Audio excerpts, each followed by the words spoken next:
आपसे एक सवाल पूछना चाहता हूँ, दुनिया को बचाने का चेयर टेबल बनाने से क्या रिश्ता है? मगर नाता था। जो आप एवरीडे काम कर रहे हो उसी में परमेश्वर ने आपकी बुलाहट मिला रखी है। मैं ये नहीं कर सकता, मैं ये नहीं कर सकती। अरे वो बंदा मर गया। बाइबल कहती है मैं मसीह में सब कुछ कर सकता हूँ।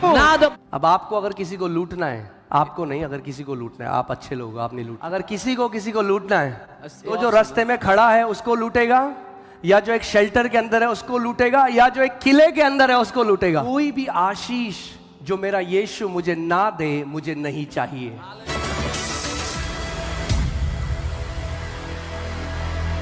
Man,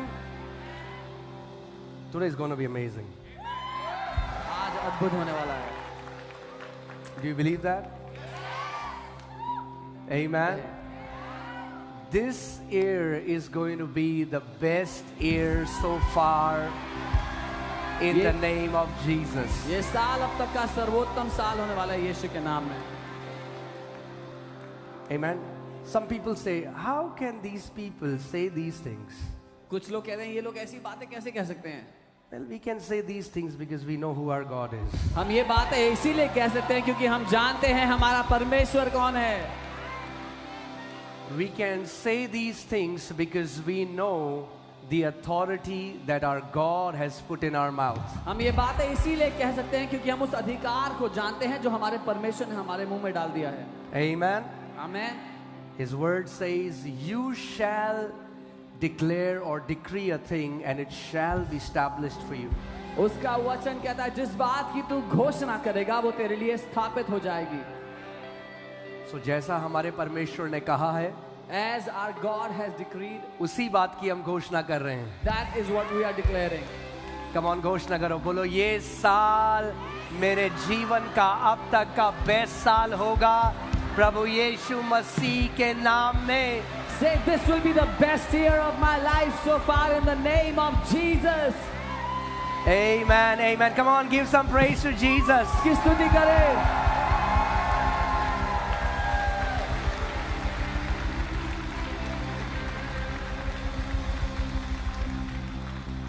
बहुत मजा आने वाला है। Enjoy this. It is my heart that you will fall in love with the word of God. ये मेरा हृदय है कि आप परमेश्वर के वचन के प्रेम में पड़ जाओ। That Bible will no longer be a religious book, but it will be your treasure. You will love it with all your heart. कि बाइबल एक धार्मिक किताब ना ठहरे पर आपका खजाना बन जाए, दिलो जान से आप उससे प्यार करने लगो। Amen. And as you dive deeper into God's word, you will see how beautiful it is and how the author of the word, even though there were around 40 men who wrote, but it was the Spirit of God who inspired these 40 men. और जब आप उसके वचन में गहरा कूदोगे तो आप जानोगे कि 40 लेखक होने के बावजूद उन 40 लेखकों को प्रोत्साहित करने वाला एक ही पवित्र आत्मा था। आप जानते हैं हम किन समयों में रह रहे हैं? The Bible says in the last days perilous, dangerous times are going to come, and we are living in those perilous times. Bible कहती है अंत के दिनों में बहुत खतरनाक या समस्या भरे दिन होंगे और हम उन दिनों में जी रहे हैं। And these are not days wherein we live like people who have no wisdom. ये वो दिन नहीं जब हम उन लोगों की तरह जिए जिनके पास कोई बुद्धि नहीं है। ये वो दिन है जब हम मसीह के डील डॉल में बढ़ते जाएं और जड़ पकड़कर इतने मजबूत हो जाएं ताकि कितनी भी ताकतवर आंधी आए, तूफान आए, मगर आपकी नींव के 1 इंच को भी वो नहीं हिला सकेगी। These are the days where we take hold of Christ and His word, that we would be rooted, that no matter how strong the storm comes against us, it will not be able to shake us. Amen. Well, that's not the message that I want to share today, but some people were asking me, what do you say about the diet? What is our diet? So I want to give you diet for the children of God, okay? It applies to everyone. कुछ लोग पूछ रहे थे कि क्या diet हमें खानी चाहिए, तो मैं परमेश्वर के बच्चों की क्या डाइट होनी चाहिए वो देने के लिए आया हूँ। Our diet is, Jesus said, my food is to do the will of Him who sent me. That is our diet, to fulfill our Heavenly Father's will. यीशु ने कहा मेरे लिए भोजन है मेरे भेजने वाले की इच्छा को पूरा करना. This is our food. हमारे लिए यही खाना है. Amen. And are you enjoying the study of Ephesians? क्या आपको आनंद मिल रहा है उस इफिसियों की स्टडी में? मजा आ रहा है? Amen. Man, how rich and how amazing is the gospel of Lord Jesus Christ. कितना महिमा के धन से भरा और अद्भुत है सुसमाचार. The more we know Him, जितना हम उसको जानते हैं, the more we know how less we know Him. उतना ज्यादा ये पता लगता है कि हम कितना कम उसको जानते हैं. And the more we know how much we are loved by Him. और उतना ज्यादा ये पता लगता है कि वो हमसे कितना प्यार करता है, किस कदर प्यार करता है. Amen. And Apostle Paul says, one life we can never fathom the depth of His grace, the riches of His grace, Paulus Spirit, His mercy towards us. So it will take us eons, that means thousands upon thousands of years, to comprehend the grace of the Father. पौलुस प्रेरित कहते हैं कि एक जीवन थोड़ा है, एक जीवन काफी नहीं है अपने परमेश्वर पिता की महिमा के धन को, उसके अनुग्रह को, उसकी दया, उसकी करुणा को जानने के लिए हजारों हजारों साल लग जाएंगे. Amen. All right, let's just pray and then we will dive into the Word of हम God. प्रार्थना करेंगे और फिर वचन की गहराई में जाएंगे. Heavenly Father, we come before you in Jesus' name. स्वर्गीय पिता, हम आपके सामने प्रभु यीशु के नाम में आते हैं. We thank you because you are so good. हम आपको धन्यवाद देते हैं क्योंकि आप बहुत भले हैं. We love you because you first loved us. हम आपसे प्यार करते हैं क्योंकि आपने पहले हमसे प्यार किया. You chose us. आपने हमें चुन लिया. You called us. आपने हमें बुला You लिया. sanctified us. आपने हमें पवित्र You किया. separated us. आपने हमें अलग You किया. enabled us. आपने हमें क्षमता You the. filled us with your Spirit. आपने अपनी आत्मा से हमें भर दिया. In what can we boast, Lord? किस बात में हम घमंड कर सकते हैं प्रभु? Nothing. किसी भी चीज में नहीं. We are going to boast हम घमंड only in करेंगे this thing केवल इस बात में that we know you कि हम आपको जानते हैं and we are called by you और आपने हमें बुलाया है and you chose us और आपने हमें चुन लिया है and we praise you. और हम आपकी स्तुति करते हैं. We bless you. आपको ब्लेस करते हैं. Father, पिता, breathe life जीवन को फूके हमारे ऊपर. in this session's study on the Psalms 91.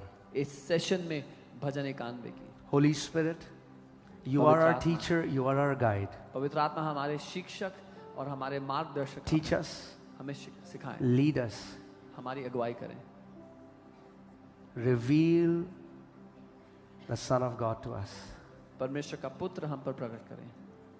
In Jesus' name we pray. यीशु के नाम में हम प्रार्थना. Amen. Amen. Hallelujah. Hallelujah. Come on, you can be seated. आप बैठ सकते हैं.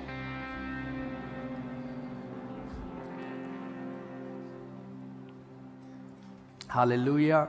Hallelujah. Let's just see Psalm 91. Bhajan 91. Okay. मैं आपको बता रहा था, आप जानते हैं अभी हम कैसे समयों में जी रहे हैं. I was telling you, we know the kind of times we live in. They are perilous times. समस्याओं से भरे समय हैं. But हम लोग वो लोग नहीं जो अज्ञानी हैं, हम लोग वो लोग नहीं जो अनजान हैं. We are not those who are without knowledge, who do not know. We are not ignorant. हम अनजान नहीं हैं. Amen. हमारे पास सबसे बड़ा हथियार है. We have the greatest weapon. मैंने कहा हमारे पास सबसे बड़ा हथियार है. I said we have the greatest weapon. We are not defenseless. हम लोग बिना सुरक्षा के नहीं हैं, बिना ढाल के नहीं हैं. The Bible says the weapons of our warfare are mighty to tear down every stronghold in Jesus' name. Bible कहती है जो हमारे हथियार हैं वो शक्तिशाली हैं, महान हैं, सारे दृढ़ गढ़ों को ढा देने के लिए. Amen. So no matter what happens, चाहे कुछ भी क्यों ना हो, this psalm is going to protect you. ये भजन आपकी सुरक्षा करेगा. It is going to protect you It is going to protect your family. आपकी और आपके परिवार की सुरक्षा करेगा. Amen. और जैसे मैंने आपको कहा था, बाइबल में 8000 प्रतिज्ञाएं हैं, मगर अपने आप 8000 प्रतिज्ञाएं पूरी नहीं होती. आपको उनमें विश्वास मिलाना पड़ेगा कि वो क्रियाशील हो जाएं, वो एक्टिवेट हो जाएं. And I told you there are 8,000 promises in the Bible, but they do not get activated on their own. You have to mix faith in order for them to work in your life. Amen. अगर ऐसा होता तो हर एक मसीह के जीवन में हमें same result दिखते. If it was so, we would have seen the same result in the life of every believer. मगर ऐसा नहीं है. But it is not so. क्योंकि परमेश्वर बिना मनुष्य की पार्टनरशिप के उसने डिसाइड किया है, मैं नहीं करने वाला कुछ भी. Because God has decided that without man's partnership, I will do nothing. Amen. Let's go to Psalm 91.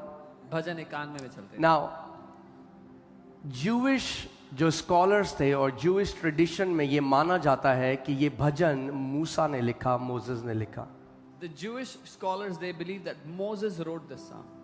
हालांकि बाइबल में ये क्लियर नहीं है किसने ये लिखा है, मगर जब आप मेजॉरिटी, अगर आप हिस्टोरियंस को देखें तो मेजॉरिटी हिस्टोरियंस ये मानते हैं कि ये मूसा ने इस भजन को लिखा है. कुछ मानते हैं दाऊद ने लिखा है. The Bible doesn't clarify it explicitly, and there are some historians that believe Moses wrote this, some believe that David wrote it. Amen. हम लोग क्या माने? What do we हमें believe? फर्क नहीं पड़ता मूसा ने लिखा है या दाऊद ने लिखा है, लिखवाया पवित्र आत्मा ने है, हम ये जानते हैं. We believe it doesn't matter whether David wrote it or Moses wrote it. We believe Holy Spirit inspired it and it is for us. It is the word of God. Amen. ये परमेश्वर का वचन है.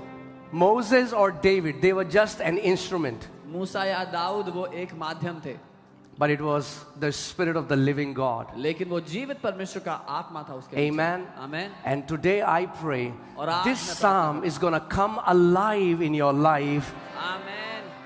And it will be a refuge for you and your family till your last breath. ये भजन आज आपकी जिंदगी में जीवित हो जाएगा और आपके और आपके परिवार के लिए एक शरण स्थान ठहरेगा आपके अंतिम सांस तक, यीशु के नाम में. Okay. All right. So let's go. He who dwells in the secret place of the Most High shall abide under the shadow of the Almighty. जो परम प्रधान के छाए हुए स्थान में बैठा रहे वह सर्वशक्तिमान की छाया में ठिकाना पाएगा. Now here this word dwells comes from the Hebrew word yeshab. यहाँ जो बैठा रहे जो शब्द है वो यशा शब्द से आता है. It means to remain, इसका मतलब है ठहरे रहना, to lodge, बने रहना, to take residency. या घर बसा लेना. हाँ, आप सोचो आप घूमने के लिए जाते हो, आप सिंगापुर चले गए घूमने के लिए. Imagine you went to Singapore to 4 दिन 10 दिन, for क्योंकि 4 आपको days, पता है मुझे वापस आना है. because you knew you had to come back. आप एक टूरिस्ट की तरह, एक विजिटर की तरह किसी दूसरे देश में जाते हो. You go to a different country as a tourist. मगर फिर कुछ लोग हैं जो रेजिडेंसी ले लेते हैं वहाँ की, But then there are some people that take the residency of that क्योंकि country, उन्हें पता है अब मुझे वापस नहीं आना. because they know they don't want to come अब back. वहाँ जाना है तो वापस नहीं आना. They want to go there but not come back. और ये उन्हीं लोगों के लिए है जिन्होंने परमेश्वर के पास जाना है पर वापस नहीं आना. इन्होंने रेजिडेंसी ले ली है परमेश्वर के साथ. This is for those who have to go to God and not come back. They have taken permanent residence with Him. Amen. Amen. They don't treat him like a motel or a lodge that they check in and they check out. They know now my God is my dwelling place. वो परमेश्वर के साथ एक hotel की तरह व्यवहार नहीं करते कि चेक इन किया चेक आउट किया, पर उनको पता है कि ये मेरा परमानेंट निवास स्थान है, हमेशा का घर है. Amen. It means to move to a place and stay there. इसका मतलब है एक जगह जाना और वहां बस जाना. ये अंतर है. बहुत सारी भीड़ आ जाती है, वो देखते हैं, हम ट्राई करते हैं, हम यीशु को भी देख लेते हैं, हम सबको देख रहे हैं तो यीशु को भी ट्राई करते हैं. ये उन लोगों के लिए नहीं लिखा है, ये उन लोगों के लिए लिखा है जिन्होंने जान लिया है मेरा यीशु मेरा धाम है, मेरा शरण स्थान है और मैं जीवन भर उसमें रहूंगा. This is not for those who try Jesus among other things, but this is for those who have known that Jesus is my permanent abode, my house forevermore. Amen. That's why the Bible says they dwell in the secret place. इसीलिए Bible कहती है कि वो उसमें बैठा रहे, उसमें ठहरा रहे. Among all the meanings of this word, a meaning that I really love was one of the meaning here is to marry. इस सारे शब्दों में से जो एक शब्द मुझे बड़ा पसंद आया वो है कि शादी कर लेना. Hallelujah. How many know that he is the bridegroom and we are the bride? कितने जानते हैं कि वो दुल्हा है और हम उसकी दुल्हन हैं. और जब एक दुल्हन और दूल्हा शादी करने जाते हैं, वो जानते हैं अब मेरे जीवन में इस व्यक्ति को छोड़कर और कोई भी नहीं, और आखिरी सांस तक मैं वफादार रहूंगा अपने पार्टनर के. And when a bride and groom they marry, they know that this is the only person for my life, and I will be faithful to them till my very last breath. And that's what it means when I dwell in His presence. He is my Lord, He is my husband, He is my father, He is my helper, and there is no one else that I will turn to no matter what. यही अर्थ है इसका कि वही मेरा मालिक है, वही मेरा पिता है, वही मेरा पति, मेरा स्वामी है, और मैं उसी में बना रहूंगा हमेशा के लिए. Amen. कोई भी आशीष जो मेरा यीशु मुझे ना दे, मुझे नहीं चाहिए. No blessing that my Jesus does not give me, I do not want it. कितने लोग मेरी बात सुन रहे हैं? अगर उसकी तरफ से नहीं आए तो ना आए ज्यादा अच्छा है. If the blessing is not from him, I don't want it. It is good that I don't get it. Because it's not a blessing, it shall be a curse. क्योंकि वो आशीष नहीं, वो श्राप ठहरेगी. The Bible says Satan took Jesus on the top of the mountain and showed him the glory of the world and said, if you will worship me, I will give all this glory, all of these kingdoms to you. Bible कहती है शैतान यीशु को पहाड़ की चोटी पर ले गया और सारे राज्यों की महिमा दिखाई और कहा, अगर तू झुके और मेरी आराधना करे, मैं सारे राज्यों की महिमा तुझे दे दूंगा. Amen. We are not trying him out. हम उसको try. When you marry someone, you are not trying them out. जब आप किसी से शादी कर लेते हो तो ट्राई नहीं कर रहे उस व्यक्ति को. You have made up your mind. You have made a commitment. All my life, I shall be faithful to my partner. आपने ठान लिया, वाचा ले ली कि जिंदगी भर मैं अपने जीवन साथी के साथ विश्वास योग्य रहूंगी. And this psalm is talking about those people. और ये भजन उन ही लोगों की बात कर रहा है. Who have made the Lord their dwelling place. जिन्होंने प्रभु को अपना घर, अपना बसेरा बना लिया है. You know, when I got saved, I was persecuted. जब मैंने उद्धार पाया, मुझे बहुत सताया My गया. friends left me. मेरे दोस्तों ने छोड़ My दिया. mom and dad misunderstood me. Mummy papa ने मुझे गलत My समझा. relatives started to spread rumors. रिश्तेदारों ने अफवाहें फैलाना शुरू कर दिया झूठी. And it was at that time, and when I was growing in the Lord, one day he said to me, he said, son, what if from today I don't give you anything that you ask of me, and I don't hear your prayer to give you what you want, will you still love me? और उस समय जब मैं बढ़ रहा था, एक दिन प्रभु ने मुझसे बात की और कहा, क्या होगा बेटा अगर जो कुछ तुझे चाहिए वो मैं तुझे ना दूं, और जो कुछ तू प्रार्थना करके मुझसे मांगे वो मैं तुझे ना दूं, तो क्या तू फिर भी मुझसे प्यार करेगा?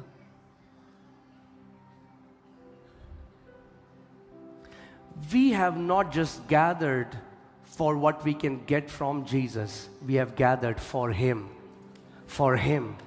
For Jesus. He is our portion. He is our Lord and He is our treasure. हम सिर्फ इसलिए इकट्ठा नहीं हुए कि हम उससे क्या पा सकते हैं, लेकिन हम उसके लिए इकट्ठा हुए हैं क्योंकि वो हमारा धन, हमारा खजाना है. Amen.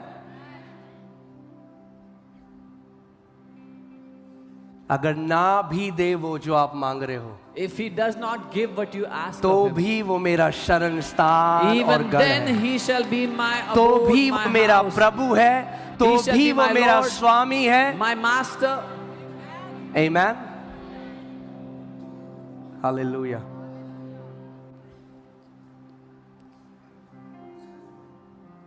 Hallelujah. So I really love one of this meaning in Hebrew is to marry. इब्रानी का जो एक अर्थ है इससे शादी कर लेना मुझे बहुत पसंद आया. So hear this. Psalm 91 is not for casual believers. भजन 91 गुनगुने विश्वासियों के लिए नहीं है. Because बाद में जो आयतें लिखी हैं सुरक्षा की, सबसे पहली आयत कह रही है जो उसके परम प्रधान के छाए उनके साथ आगे की चीजें होती हैं. Because the remaining verses of promises and protection are written for those who first have made him their permanent residence. Amen. You cannot treat him like a hotel and then stand on Psalm 91 and expect this psalm to work for your life. आप उसको hotel की तरह इस्तेमाल करके ये उम्मीद नहीं कर सकते कि ये भजन 91 आपके लिए काम करेगा जैसा करना चाहिए. He is my dwelling place. Come on, say this. He is my dwelling place. ये कहे वो मेरा निवास स्थान है, मेरा शरण स्थान है. Amen. And the parallel to this dwelling would be abiding in the new covenant. और इसका जो दूसरा अर्थ नई वाचा में है वो abiding है या बने रहना है. Okay, so let's just see. एक बात देखते हैं. Jesus said यीशु ने to his कहा disciples, अपने चेलों से, he said, abide in me उसने कहा मुझ में बने and रहो I in you. और मैं तुम में. These are two different things. उसमें दो चीजें. He said and, he didn't say or. He didn't say abide in me or I abide. He said abide in me and I abide in you. उसने ये नहीं कहा तुम मुझ में बने रहो या फिर मैं तुम में बना रहता हूं. उसने कहा और तुम मुझ में बने रहो और मैं तुम में बना रहता हूं. Amen. There are many people who get saved बहुत से लोग उद्धार पाते हैं and the Lord lives in them, और प्रभु उनमें जीता है. but not every Christian is abiding in him. पर हर एक मसीह उसमें नहीं रहता, उसमें बना हुआ नहीं है. मसीह आप में रहना एक बात है और आपका मसीह में रहना एक बात है. It is one thing for Christ to dwell in you, but it is another thing for you to dwell in Christ. Amen. As the branch cannot bear fruit of itself unless it abides in the vine, it dwells in the vine, it stays in the vine, Amen. it remains in the vine, neither can you unless you abide in me. जब तक एक डाली दाख लता में बनी ना रहे, उसमें जुड़ी ना रहे, उसमें ठहरी ना रहे, तो आपसे फल नहीं ला सकती. वैसे ही तुम भी यदि मुझ में बने ना रहो तो फल नहीं ला सकते. Let's go back to verse 1. पहली He who dwells in the secret place. वो जो उस छाए हुए स्थान में बैठा रहे. I want to ask you this question मैं आपसे today. सवाल करता हूं आज. What is your dwelling place or who is your dwelling place? क्या है आपका वो निवास स्थान या कौन है आपका निवास स्थान? I want you to ponder on this. मैं चाहता हूं इस पे आप मनन करें. When difficult situations come, जब कठिन परिस्थितियां आती हैं, people run to their dwelling places. लोग अपने निवास स्थान में, शरण स्थान में जाते हैं भाग के. Where do you run to? आप कहाँ भागते हैं? किसके पास जाते हैं? Some run to alcohol, कोई शराब के पास भागते हैं, some run to complaining and griping and being bitter. कोई शिकायतें लगाने के पीछे, बुड़बुड़ाने के पीछे भागते हैं. But there are some, पर कुछ हैं when they hear, when there is a bad news, they run to their dwelling place. जब वो सुनते हैं कोई बुरी खबर आते हुए तो अपने शरण स्थान में भाग करके चले जाते हैं.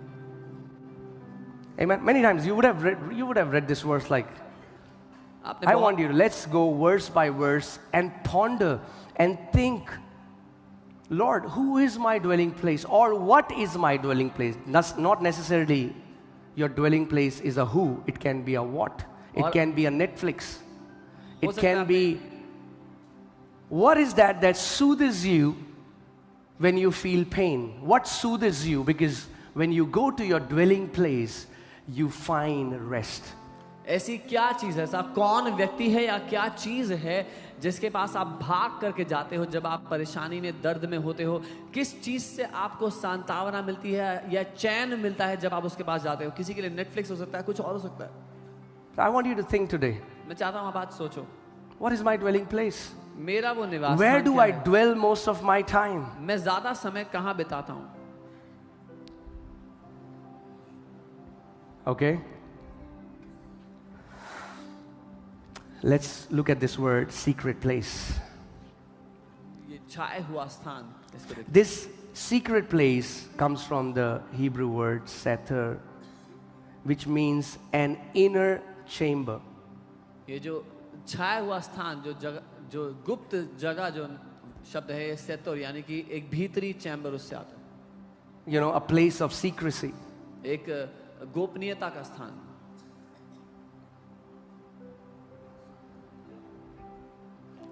It's a secret place. ये एक गुप्त स्थान है। And the Bible says God only reveals his secrets to those who fear him, who honor him, who worship him. That means he only those who are intimate with him, they know the secret place. Bible कहती है केवल यहोवा केवल उन पर अपने रहस्यों को प्रकट करता है जो उसका भय मानते हैं, उसका आदर करते हैं, उसकी आराधना करते हैं। मतलब वो लोग जो उस गुप्त स्थान को जानते हैं, उन्हीं पर पिता अपने रहस्यों को प्रकट करता है। You went to meet your friend, अब अपने you दोस्त looked के साथ around, गए, you're like, where are you? यहाँ And then हमारे you go कहाँ home. हो? And then your friend calls you next day. He फिर says, आपका दोस्त आपको कॉल करता है, he says, I was in my secret chamber. बोलता है मैं तो अपने गुप्त स्थान में था, Let me show you how to enter. मैं दिखाता हूँ कैसे जाना Do है। you see this? My wardrobe? Do you see this button? मेरी You अलमारी push दिखती this है। Button, this door will open. ये अलमारी में यहाँ बटन है, दबाया तो दरवाजा खुल गया, You'll find me there. वहां मिलूंगा मैं। He who dwells in the secret place. वो जो गुप्त स्थान में Is the ठहरा secret है। place for devil? Is the secret place for the world? But for his lovers, to those who are intimate with him, it's not a secret place for them. वो स्थान शैतान के लिए गुप्त है, दुनिया के लिए गुप्त है, पर जो उसके प्रेमी हैं वो उस जगह को भली भांति जानते हैं, उनके लिए गुप्त नहीं है। It represents the most secret compartment. ये दर्शाता है सबसे भीतरी कक्ष को। Come on. Amen. You went to meet someone and किसी से मिलने गए? they are in their bedroom. वो बेडरूम में बैठे थे, That's a place of intimacy. वो घनिष्ठता का स्थान। You won't bring anyone to your bedroom. आप किसी को अपने बेडरूम में नहीं ले जाते, But spiritually understand this. पर आत्मिक रूप से To those who are intimate with the Lord, He brings them in the most secret chamber where He shares His heart, where He shares His secrets to His lovers. वो जो उसके प्रेमी हैं वो उनको अपने सबसे भीतरी कक्ष में ले आता है और उन पर अपने दिल की बातों को, अपने रहस्यों को प्रकट करता है। Amen? आमीन। You will never share your secret to someone you will not trust. आप कभी अपने सीक्रेट उसको नहीं बताओगे जिस पे भरोसा नहीं करते। It's the same with God. परमेश्वर भी ऐसा ही है, He doesn't share His secret with everyone. वो अपने सीक्रेट सबको नहीं बताता। But when you decide to walk in intimacy and closeness with Him, पर जब आप ठान लेते हो उसके साथ गहरे रिश्ते में, करीबी में जीने का, He becomes your dwelling place. He becomes your secret chamber. So when people don't find you, hey, where were you? You were in the secret chamber. You know, the Bible says Jesus, when they used to search for Jesus, where is Jesus? Physically, He was on a mountaintop, but spiritually, He was in that secret chamber communing with the Father. तो जब लोग आपको ढूंढते हैं तो आप लोगों को नहीं मिलते क्योंकि आप उस गुप्त कक्ष में थे। यीशु शारीरिक रूप से तो पहाड़ के ऊपर हुआ करता था, जब लोग उसको ढूंढने निकलते थे तो वो नहीं मिलता था क्योंकि पहाड़ पर होता था, पर भीतरी कक्ष में वो होता था पिता के साथ। Amen? We all should have a secret chamber हमारा भी एक गुप्त कक्ष है where you meet your maker, where you meet your father, where you meet your lover. जहां अपने बनाने वाले से, अपने पिता, अपने प्रेमी से आप मिलते हो। Amen? The secret place. वो छुपा हुआ स्थान, वो Hallelujah. रहस्य का स्थान। This word Most High is the word Elyon. ये जो सर्वशक्तिमान शब्द है ये एलियन शब्द है। And this word Elyon means one who is supreme, the one who is above all. इसका अर्थ है वो जो सबसे ऊपर है, सबसे शक्तिशाली है। Now I want you to think of picture of a king who is very powerful, मैं चाहता हूँ आप तस्वीर देखें एक राजा की जो सबसे शक्तिशाली है, who is most supreme. Think about this. You went to, today where do we have kings? Saudi Arabia. You went to meet the king of Saudi Arabia, and this king who is the top, you know, when it comes to power, he holds the most power. And this king takes you to his secret chamber. Well, that means something. और मान लीजिए आज जैसे Saudi Arabia में राजा हैं, तो आप वहां जाते हैं वहां के राजा से मिलने के लिए, और जब उस राजा से आप मिलने जाते हैं तो वो राजा आपको अपने भीतरी कक्ष में, एक गुप्त कक्ष में लेकर के जाता है, तो उसकी कुछ महत्व है। Amen. Hallelujah. Hallelujah. So where do we dwell? कहाँ बसे रहते हैं हम? In the secret place. उस रहस्यमय स्थान में। This secret place is not for those who want to have a surface level with relationship with him. ये गुप्त स्थान उनके लिए नहीं है जो ऊपर ऊपर एक खाली संबंध चाहते हैं उसके साथ, Who only want something from him. You know, one time when I was talking to the father, he said, son, most of my children, they want something from me, but very few want me. एक बार जब मैं पिता से बात करता, पिता ने कहा, बेटा बहुत अधिकतर मेरे जो लोग हैं वो मुझसे कुछ तो चाहते हैं पर वो मुझे नहीं चाहते। Can you think about this? You have a friend, you have friends, and you know the reason they are your friends is not because they like you or they want you, but because they know that they can get something from you which they cannot get from somebody else. You know what? You hate that feeling of being used. और सोच के देखिए, अगर आपके आसपास ऐसे दोस्त हों जो आपको पता है कि आपसे प्यार नहीं करते, उनको आप नहीं चाहिए, पर आपके पास जो संपत्ति है या जो उनको मिल सकता है फायदा वो चाहिए, तो ऐसे दोस्त होने से भी आपको नफरत होगी। Amen. Think about, you know, today when somebody gets blessed, they get some money, you know, some money. You won't find mostly some people there, you won't find them in church anymore. They're out there making their life, living the dream. But look at David, he was the king, had access to all the wealth of a country, to billion and trillion of dollars, and he says, as the deer pants for water, so my soul longs for you, Lord. Somebody who has access to all the wealth, somebody who has access to all the power, he is the king of a place, but he desires to be in the presence of God more than anything else. आज विश्वासियों के पास थोड़ा सा पैसा आता है प्रभु को, और प्रभु के घर को छोड़कर दुनिया में चले जाते हैं, लेकिन दाऊद एक देश का राजा होने के बावजूद, लाखों करोड़ों डॉलर्स की संपत्ति होने के बावजूद, वो कहता है जैसे हिरनी पानी के लिए तरसती है, प्रभु मैं तेरे लिए तरसता हूं, तेरे लिए प्यासा हूं। वो जो सारी संपत्ति का मालिक है वो परमेश्वर के लिए प्यासा है। Let me just, because many people have a wrong view of the gospel. क्योंकि बहुत से लोगों का गलत दृष्टिकोण है सुसमाचार को लेकर। I don't need Jesus to get a better life. मुझे यीशु इसलिए नहीं चाहिए कि एक बेहतर जिंदगी बन जाए मेरी। The gospel is when you find out that he is my life. जब आप ये जान लो कि यीशु ही मेरा जीवन है, He is my life. वो ही मेरा जीवन है। Amen. Yes, he's a father. हाँ, वो हमारा पिता है। As a father, as your earthly father did everything for you, he will do everything for you. He will heal you, he will love you, he will bless you. Yes, he will give us all the things, but what I'm saying is that's not why we are after him. We are after him for him. He is our prized possession. He is our treasure. He is all that we are after. जैसे आपका शारीरिक पिता आपसे प्रेम करता है, आपके लिए सब कुछ मुहैया करता है, सारी जरूरतें पूरी करता है, उस तरह से वो जो पिता है वो भी हमारे साथ सारी चीजें पूरी करता है, लेकिन हम उसके साथ इसलिए नहीं है, हम उसके लिए हैं। Think about these two scenarios. ये दो परिस्थितियों के बारे में सोचो। You know, that's why people today, they have this allegation against us in India. What is happening? Masses are coming. So what are they saying? Oh, these people are only going for, इनका visa लग जाता है, ये ठीक हो जाते हैं. A generation has to rise up and tell people, even though our God heals, even though our God blesses, but that's not the main thing why we are following Jesus. We are after him because of him. It's Jesus Christ that we love. He is our treasure. He is our prize. He is all that we are after. This is the allegation people put against the church and the people, that they go there because they get healed or they get blessed. हाँ, हमारा परमेश्वर हमें चंगा करता है और हमें bless भी करता है, लेकिन हम इस कारण उसका पीछा नहीं करते। हम इसलिए करते हैं क्योंकि वो हमारा खजाना है, वही हमारे लिए सबसे जरूरी संपत्ति है।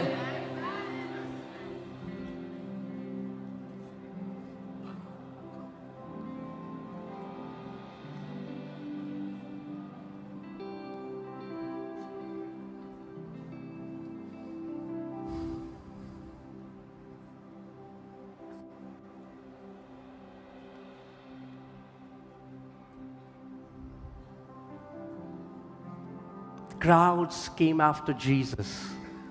Crowds. भीड़ की भीड़ यीशु के पीछे आई, Because they wanted to eat the miracle bread. क्योंकि वो चमत्कार And की there's रोटी nothing खाना wrong with चाहते that. हैं। उसमें कोई गलती नहीं। Jesus fed those people. There is no condemnation. Please hear my heart. It's not wrong to expect the Lord to heal you, to bless you. It's not wrong at all, because He is our Lord. Who else will we go to? यीशु ने भीड़ को खिलाया क्योंकि उनसे प्यार किया, उन पर तरस किया, और कुछ गलत नहीं है प्रभु से कुछ लेने की उम्मीद करके आना, क्योंकि वही तो हमारा प्रभु है। अगर वो चंगा नहीं करेगा, अगर वो जरूरतें पूरी नहीं करेगा, तो कौन करेगा? But my question is, लेकिन मेरा सवाल है, why does this happen that when the crowds come and they get healed, they never come back to Him? पर ऐसा क्यों होता है जब भीड़ की भीड़ आती है और चंगे हो जाते हैं, फिर उसके पास वापस नहीं आते? Do you have any idea how many people have got healed in this church? आपको कोई अंदाजा है इस चर्च में कितने बीमार लोग चंगे हुए हैं? If all of them would be here right now, we will be more than 30,000 people. अगर वो सब लोग यहाँ होते तो अभी हम 30,000 से ऊपर होते।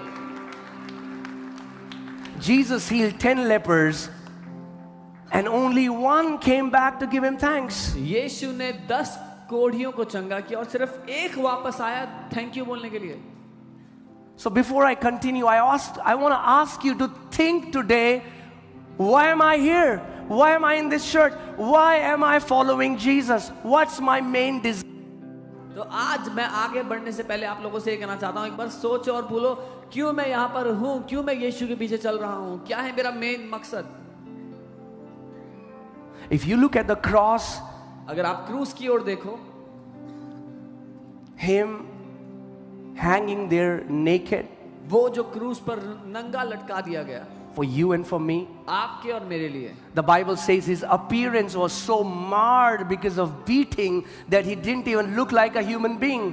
बाइबल कहती है मार मार कर उसकी ऐसी दुर्दशा हो गई कि वो दिखने में इंसान भी नहीं लग रहा था। Can you imagine somebody has been beaten so much that they don't look human? He looked like a piece of flesh hanging on the cross. आप कल्पना कर सकते हैं मार मार कर उसकी ऐसी दशा थी कि वो मनुष्य नहीं लेकिन मांस का एक लोथड़ा लग रहा था उस क्रूस पर। I want to ask you, what if He will not give us anything that we want? Is Jesus crucified enough for us to follow Him all the days of our life? क्या होगा अगर यीशु ने हमें कुछ भी ना दिया तो क्या उसका क्रूस पर चढ़ाया जाना हमारे लिए बहुतेरा है कि हम जिंदगी भर उसके पीछे चलेंगे? What did the apostles get? क्या मिला प्रेरितों को? They were martyred, they were tortured. उनको मार दिया गया, सताया गया। And the Bible says they were faithful till their last breath, because they weren't after Jesus for a bigger house and a bigger car. They were after Jesus for Jesus. They knew He is my Lord, He is my Savior, He is my prized possession. वो अपनी आखिरी सांस तक विश्वास योग्य थे क्योंकि वो यीशु के पीछे एक बड़ी गाड़ी या बड़े घर के लिए नहीं थे, लेकिन उनको ये पता था कि यीशु ही मेरा खजाना, मेरा कीमती भाग है। Amen. And the crowds, they get offended and they walk away. The crowds got offended hearing a hard teaching. The crowds will come for miracle, but when things become hard to follow Him, crowds will turn back and walk away because they never wanted to follow Him. They just wanted to eat a miracle from Him. और भीड़ जब उसके पास आई थी चंगे होने के लिए, जब यीशु ने कठोर शिक्षा दी तो भीड़ नाराज होकर मुड़कर वापस चली गई क्योंकि वो चमत्कार की रोटी खाना आए थे लेकिन उनको यीशु नहीं चाहिए था। I'm telling you before God, and I'm not saying this to show on anything. I'm just telling you my heart. I tell the Lord, if this ministry corrupts my heart, takes me away from your presence, I don't want this. I don't want this ministry. I don't want it. Because in the end, I want to stand before you that I finished my race well. I was faithful till my last breath. और मैं प्रभु से कहता हूँ, अगर ये सेवकाई मेरी दौड़ में ध्यान भटका देती है, आपसे मेरी नजरें हटा देती है, तो मुझे सेवकाई नहीं चाहिए क्योंकि मैं आखिरी सांस तक आपके प्रति विश्वास योग्य रहना चाहता हूँ प्रभु। This should be our prayer. Lord, I don't want anything that is not given by you. ये हमारी प्रार्थना होनी चाहिए कि प्रभु मुझे कुछ भी ऐसा नहीं चाहिए जो आपने नहीं दिया है।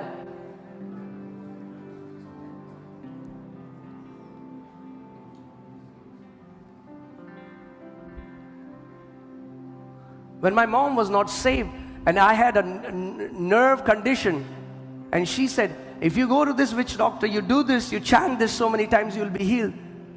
And I am in this excruciating pain, but I decided, Lord, even if I die in this sickness, it's better to die in a sickness than to deny Jesus and bow my head before a demon to ask for a healing when the Lord took stripes on his back for our healing.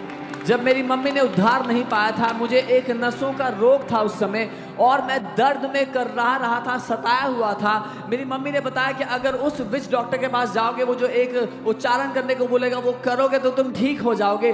मैंने कहा मैं प्रभु यीशु को जानने के बाद, उसके कोड़े जो उसने मेरे लिए खाए, उसके बाद मैं इस दर्द में मरना पसंद करूंगा इससे कि एक दुष्ट आत्मा के पास जाऊं अपनी चंगाई लेने के लिए। It's not worth it. वो उस लायक ही नहीं थी। अरे आप क्या हो गया अगर सबसे खराब कोई चीज भी और मर भी गए बीमारी में, तो भी उसी के पास जा रहे हो जिंदगी भर रहने? What if someone died in a sickness? Even then they will go to him to live with him forever. Amen. Apostle Paul says, if our hope is only for this world, if we are following Jesus only for this world, then we are more miserable, more pitiable than all men on this earth. Apostle Paul कहते हैं, अगर हमारी आशा उससे केवल इस जीवन के लिए है, तो हम सारे मनुष्यों में सबसे अभागे लोग हैं। Amen. Let's come back to our dwelling place. हम वापस आ जाए अपने Come on, say this after me. He is my dwelling place. मेरे साथ कहे, वो मेरा निवास स्थान है। He is my dwelling place. वो मेरा निवास स्थान है। Amen. Hallelujah. Praise God. Amen.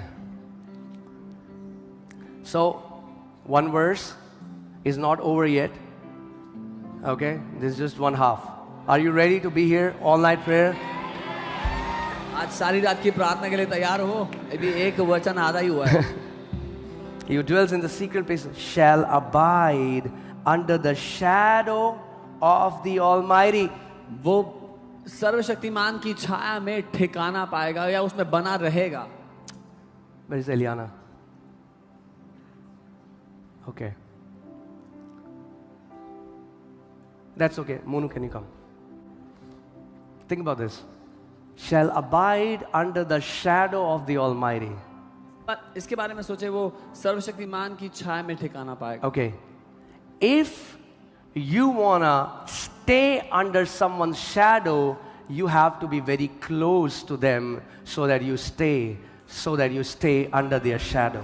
अगर आप किसी If you go away, you go out of their shadow. So if you want to be in their shadow, you have to be close with them. You have to walk with them. Where they go, you go.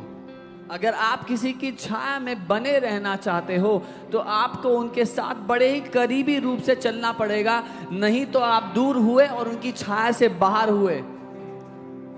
Amen. The person is far. अगर व्यक्ति दूर है, no, you're not under their shadow. तो आप उनकी परछाई के नीचे नहीं होगे। If I have to be under his shadow, उनकी परछाई के नीचे I होने have के to लिए be close to him. मुझे उनके करीब होना जरूरी है। Amen. Thank you. And can I tell you, God is not static. He is not उसके जोड़े, वो ऐसा नहीं, वो सिंहासन पे बैठा है, वो हिलता नहीं है। God is not like he sits on the throne and cannot move, does not move. For as many as are led by the Spirit of God, that means if you have to be led by the Spirit of God, that means Spirit of God is moving, then only you are able to be led by the Spirit of God. The Spirit of God is not standing in one place. The Spirit of God is moving, and you move with the Spirit of God. जितने लोग आत्मा के चलाए चलते हैं, वे परमेश्वर के पुत्र हैं। इसका मतलब परमेश्वर का आत्मा एक जगह रुका हुआ ठहरा हुआ नहीं है, वो आत्मा चल रहा है, और जितने उसके साथ चलते हैं वो उसके पुत्र हैं। Amen.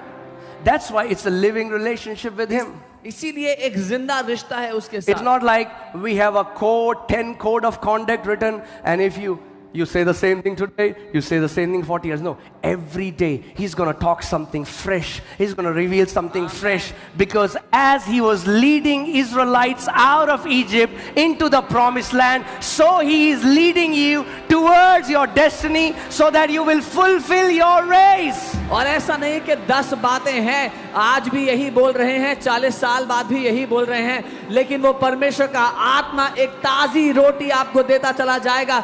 जैसे इजरायलियों को उसने चलाया, इतने साल आपके साथ चलता चला जाएगा। Amen. He isn't a dead God. वो एक मरा हुआ ईश्वर नहीं। Do you know, the Lord said to Israelites, I was walking with you in wilderness.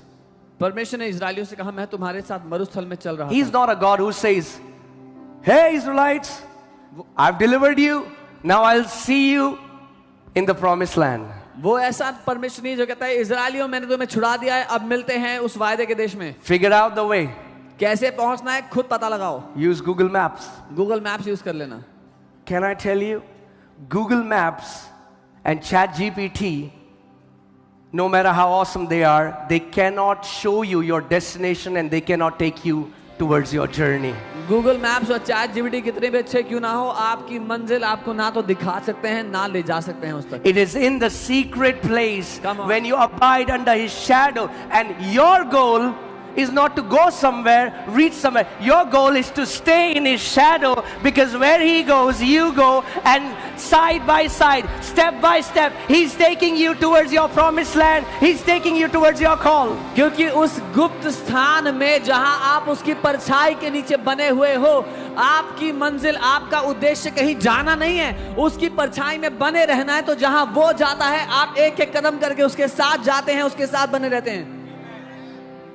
Amen. So even in the wilderness, you're looking at Him. When I'm saying wilderness, I mean when there is trials, when life is hard, then also you're looking at Jesus. You're looking at Jesus.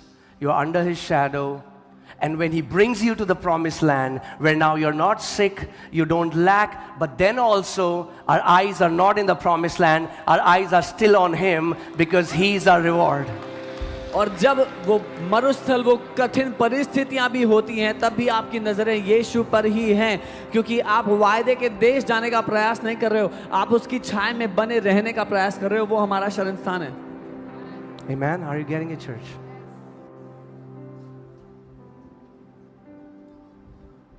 Amen.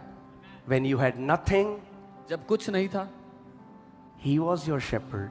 वो आपका चरवाहा था। When you have everything, जब सब कुछ है, He still is your shepherd. अभी भी वो आपका चरवाहा ही है। My shepherd doesn't change from Him to my bank balance now. मेरा चरवाहा उससे हटकर मेरा बैंक बैलेंस नहीं होता। Do you know, every believer is tested in these two things. Every believer. आपको पता है, हर एक विश्वासी इन दो चीजों में परखा जाता है। Your heart is tested in these two things. आपका दिल इन दो बातों में हमेशा परखा One, जाता when है। you have nothing. पहला, जब आपके पास कुछ नहीं And can होता। I tell you, और बता दूं, almost all the believers pass this test with flying colors. लगभग सारे विश्वासी ये वाला टेस्ट अच्छे मार्क्स से पास कर लेते हैं। Because when you have nothing, क्योंकि जब कुछ नहीं है, you go to His presence. तो उसकी उपस्थिति में जाते Where हैं। else, where you look?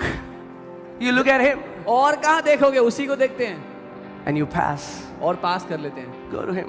उसके पास जाते हैं। You tell Him, Prabhu, Lord, you are my everything. प्रभु तू ही मेरा सब कुछ है। But you are tested again लेकिन now आप when you दोबारा have परखे। everything. अब आप दोबारा परखे जाते हैं तब जब आपके पास सब कुछ है।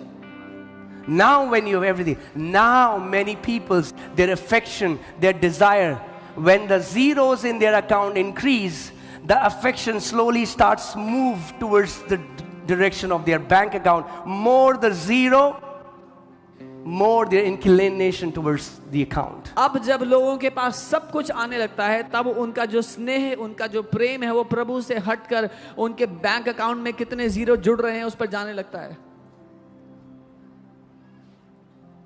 Think about this. I mean, like a person who has nothing says, Lord is my shepherd, I shall not want, makes sense. एक ऐसा व्यक्ति जिसके पास कुछ नहीं है, वो कहे कि यहोवा मेरा चरवाहा है, तो समझ में आता है।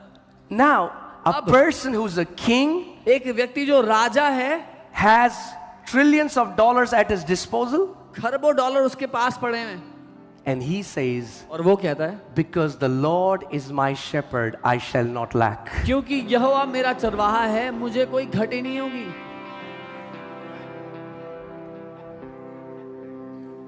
You know, I was in Europe and I was telling Europeans, because they think this message is only for the third world countries. Look, I said, look what is happening now. You don't know, suddenly our wealth is, we cannot have our confidence in the wealth. We cannot have our confidence in all these things. Our refuge, our confidence should always be in the Lord of glory, the one who called us, who loved us, who chose us, who cleansed us. मैं Europe में था और Europeans को ये संदेश सिखा रहा था, क्योंकि उनको लगता है कि ये संदेश पिछड़े हुए देशों के लिए, थर्ड वर्ल्ड कंट्रीज के लिए ही है. लेकिन मैंने कहा we don't need faith. कि हमें विश्वास की we don't need faith in God. हमें प्रभु पे विश्वास की जरूरत नहीं है. हम तो बड़े धनी हैं. We don't lack anything. हमें किसी बात की कमी नहीं है, वो सोचते हैं. And then one war, लेकिन एक and everything is gone. सब कुछ खराब हो गया. Look at what happened in LA recently. All these people, super rich, prosperous, one fire, and everything that they have is destroyed. वो सारे लोग जो धनवान थे और एक आग आई एलए में और सब कुछ नाश हो गया.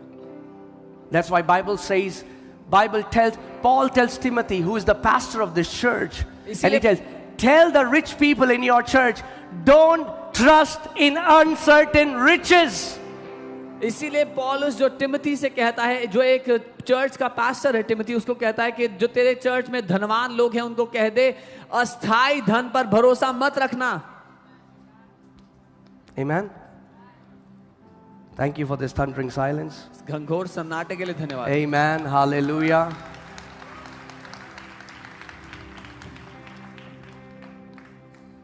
We don't realize how great mercy God has extended towards us. हमें पता भी नहीं है कि कितना महान अनुग्रह प्रभु ने हमारी ओर कर दिया. It is because of him you are in Christ Jesus. उसी के कारण आप मसीह यीशु में हो. 8 billion people and he chose us. 8 billion लोगों में उसने हमें चुन लिया.